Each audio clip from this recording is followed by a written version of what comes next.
than 100,000 mistakes. That's what Duke Energy has admitted causing with a customer billing system it installed in 2022. Thanks so much for joining us tonight. I'm Tanya O'Rourke. Craig is off this week. Duke says most of its system's issues have been resolved, but we keep getting calls from Duke customers who say their bills are wrong. WCPO 9 I-Team reporter Dan Monk looked into the problems and is getting answers for customers. On April the 15th, 8:45 a.m., talk to Ben. Michelle Bruce of Covedale kept detailed notes of her customer service problems with Duke Energy. My mom taught me, along with Judge Judy, to document. And what a story she tells with those notes. It was the end of February. I come home, and my refrigerator is beeping like the door was open. Her power was off, but the neighbor's lights were on, so she called Duke Energy. Give her the account number. We don't have that account.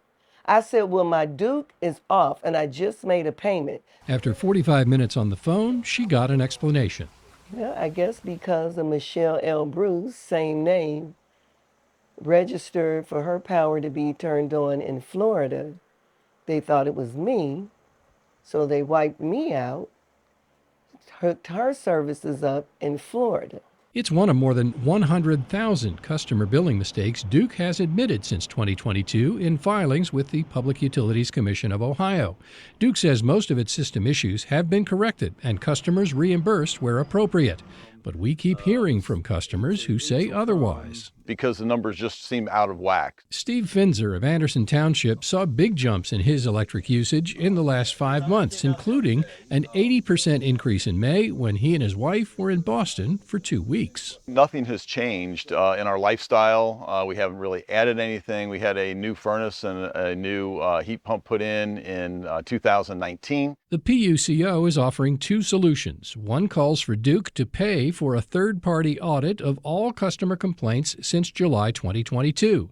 The other requires Duke to tell customers what their meter readings were at the beginning and end of each month. So that would be extremely helpful. That way at least I know what it started with and what it ended with and say, okay, that's the usage. Now let me go ahead and try and figure out the problem. Duke opposed the new meter rule because that isn't how its smart meters track usage. Instead, they send a usage estimate every 15 minutes to Duke's billing system, which adds up the numbers for a monthly total. I'm not paying on a guesstimate or an estimate. Ongoing problems like these prompted the PUCO to increase a proposed fine against Duke Energy from $450,000 to $1.4 million.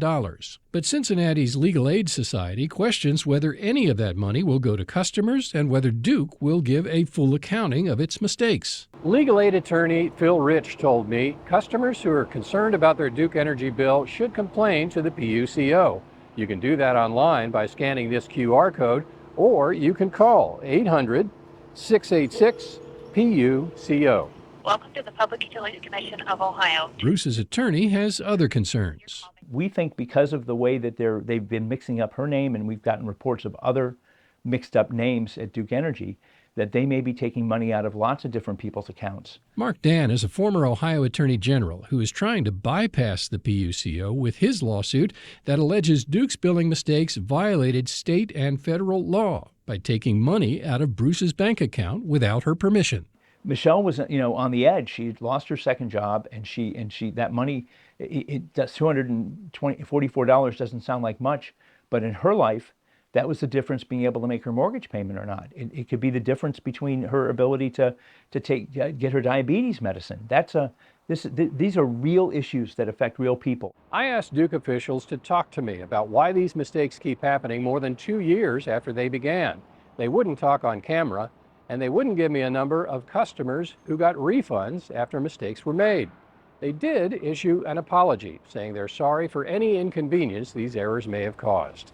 In downtown, Dan Monk, WCPO 9 I-Team.